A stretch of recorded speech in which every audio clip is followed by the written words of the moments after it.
I always thought I knew everything about my mother. Her smile, her stories, her love. It all felt like home. But one evening, just a week after my 25th birthday, everything changed. I discovered a truth she had carried alone for 15 long years. My name is Ayan, and this is the story of a secret my mother kept hidden all my life. We lived in a small, peaceful village surrounded by green fields and the smell of wet soil after rain. My mother, Zara, was a simple woman. She woke up before sunrise, cooked breakfast, and packed my school bag every day, humming the same old tune she used to sing when I was a baby. She never let me feel the absence of a father. Whenever I asked, she would smile and say, "Some stories are too beautiful to be told." I believed her. I never asked again. Because her eyes, they always looked honest. And her heart, I thought, held no secrets. Growing up, I noticed how protective she was. She never let me travel far, never let me stay overnight at a friend's house, and never allowed anyone to mention my father. I used to think she was just scared of losing me, but I didn't know she had already lost someone long ago. One evening, as the sun set behind our house, I found her sitting quietly by the window, a letter clutched in her hands. Her eyes were red, and tears had left trails on her face. I walked closer and asked, "Ami, what's wrong?" She tried to hide the letter, but I gently took it from her trembling hands. The paper was old and faded. On it, I saw a name I'd never heard before. Farhan. My mother froze as I whispered, "Who is Farhan?" She looked away, her voice shaking. "Ayan, Farhan was your brother." My heart stopped. "Brother?" I asked, trying to understand. She nodded slowly, unable to meet my eyes, and then she told me everything. 15 years ago, before I was born, my mother had two sons. Twins. Farhan and me. But a terrible fire broke out in the village when we were only a few months old. My father died trying to save us. My mother managed to pull me from the flames, but Farhan, she couldn't reach him in time. The doctor said he was gone. For years, she carried that pain silently, blaming herself for his death. But the truth was even more painful. She later learned that Farhan might have survived, taken by someone who found him that night and never returned.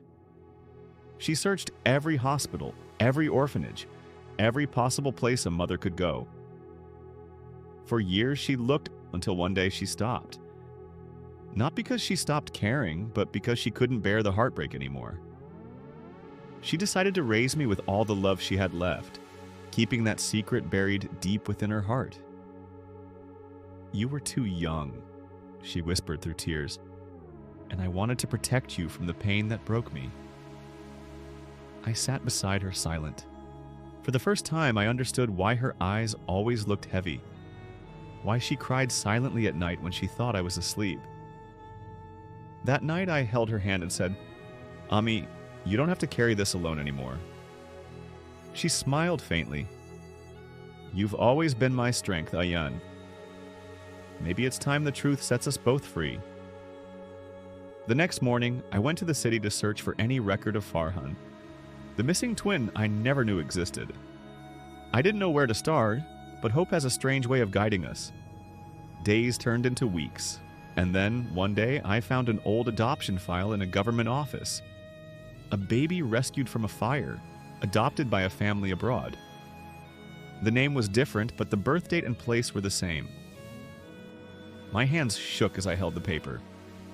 Could it be him? I sent letters, emails, anything that might reach the family. Weeks later, I got a reply. "Yes," the message said. "I was adopted from a fire in that village. My name is now Adam." My heart raced. I sent him my picture.